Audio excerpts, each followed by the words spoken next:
আসসালামু আলাইকুম, কেমন আছেন সুপ্রিয় দর্শক? আজকে আমি বিরিয়ানি রান্না করব। আমার বাসায় গেস্ট আসছে। গেস্টের জন্য চিকেন বিরিয়ানি। তারা চিকেন লাভার, তারা গরুর মাংস পছন্দ করে না। আর এখন সন্ধ্যায় আমি চায়ের সাথে স্যুপ রান্না করব। আর একটু পরে রাহা রান্না করবে রামেন। এটা কোরিয়ান রামেন, এটা হচ্ছে 2x স্পাইসি। তো আমি বিরিয়ানির জন্য একটা বিরিয়ানি মশলা আনছি, পোলার চাল আনছি, আর মুরগির মাংসটা নামাই নিছি। তো আগে আমি স্যুপটা রান্না করব, তারপরে রান্না করব বিরিয়ানি। তো চলুন আমার সাথে কি রান্না করি সব কিছুই আপনাদের সাথে শেয়ার করব। আমি স্যুপের মধ্যে ডিমও দিব, 2টা ডিম নিছি। আর একটা বাটির মধ্যে 2টা স্যুপ নিতেছি, 2টাই রান্না করব। তো 2 প্যাকেট স্যুপ নিলাম, একটু পানি দিয়ে গুলাই নেই। এখানে আমি মুরগির মাংস আর চিংড়ি মাছ এই 2টার মধ্যে সয়া সস, লবণ, অল্প একটু আদা রসুন পেস্ট দিয়ে একটু ভাজবো। তার মধ্যে গোলানো স্যুপটা দিয়ে দিব। চিংড়ি মাছ আর মাংসটা আমি একটু ভেজে নিছি, মোটামুটি ভাজা হয়ে গেছে।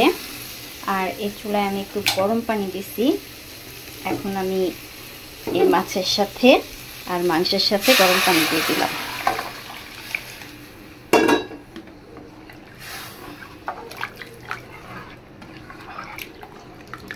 আর এর মধ্যে আমার এই গোলানো স্যুপটাও দিয়ে দিতেছি।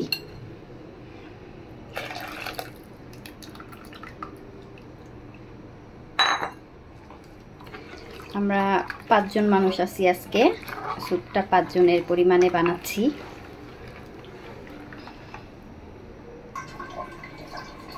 আর বাটির মধ্যে আমি 2টা ডিমও ভেঙে নিছি। ডিম 2টা হালকা একটু ভেঙে নিই।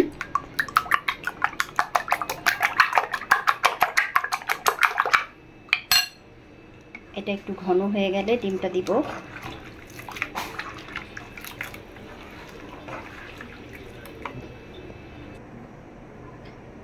এখন দিয়ে দিতেছি ডিম।